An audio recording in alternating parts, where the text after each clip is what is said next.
नमस्कार, आप देख रहे हैं लाइव न्यूज नई सोच और मैं हूं आपके साथ शालिनी। आओ बढ़ते हैं आज की बड़ी और खास खबरों की ओर। सुबह 4 बजे राज्यसभा ने लगाई मणिपुर में राष्ट्रपति शासन पर मोहर। अमित शाह ने बताया सरकार का अगला प्लान। शुक्रवार तड़के सुबह करीब 4 बजे राज्यसभा में मणिपुर में राष्ट्रपति शासन की पुष्टि करने वाले सांविधिक संकल्प को पारित कर दिया गया है। इससे एक दिन पहले लोकसभा में भी पारित कर दिया गया था। केंद्रीय गृह मंत्री अमित शाह ने मणिपुर से संबंधित प्रस्ताव को पारित करने के लिए सदन में पेश किया था। इसके बाद उच्च सदन ने ध्वनि मत से इसे पारित कर दिया। मणिपुर में 13 फरवरी को राष्ट्रपति शासन लागू किया गया था।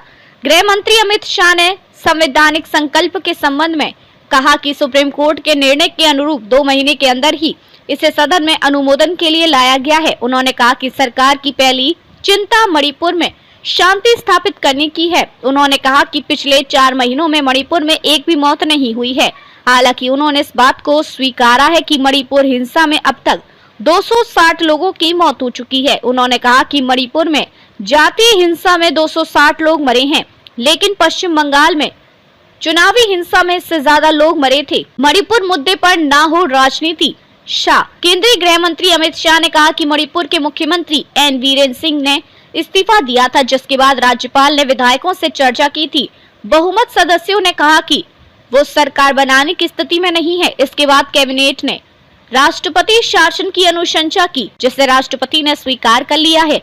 अमित शाह ने मणिपुर में हालात बिगड़ने के पीछे एक अदालती फैसले को मूल कारण बताया है, जिसमें एक जाति को आरक्षण देने का जिक्र था। हालांकि इस फैसले पर अगले ही दिन सुप्रीम कोर्ट ने रोक लगा दी थी।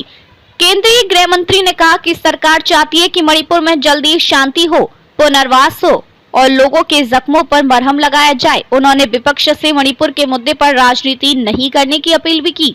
उन्होंने सदन को ये भी बताया कि वो जल्द ही मणिपुर में 2 समुदायों को एक साथ लाकर बातचीत भी करेंगे। खड़गे ने मणिपुर हिंसा की जांच की मांग।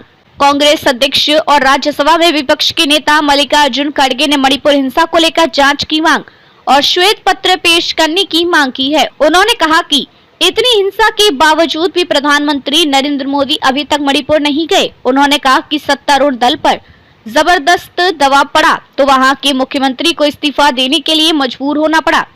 उन्होंने कहा कि मणिपुर में बीजेपी की डबल इंजन की सरकार बुरी तरह फेल रही है। ऐसे ही लेटेस्ट अपडेट पाने के लिए हमारे चैनल को लाइक, फॉलो, सब्सक्राइब करें और बेल आइकन दबाना ना भूलें। अगर आप हमें फेसबुक, ट्विटर या इंस्टा के माध्यम से देख रहे हैं तो हमें कमेंट करें। धन्यवाद।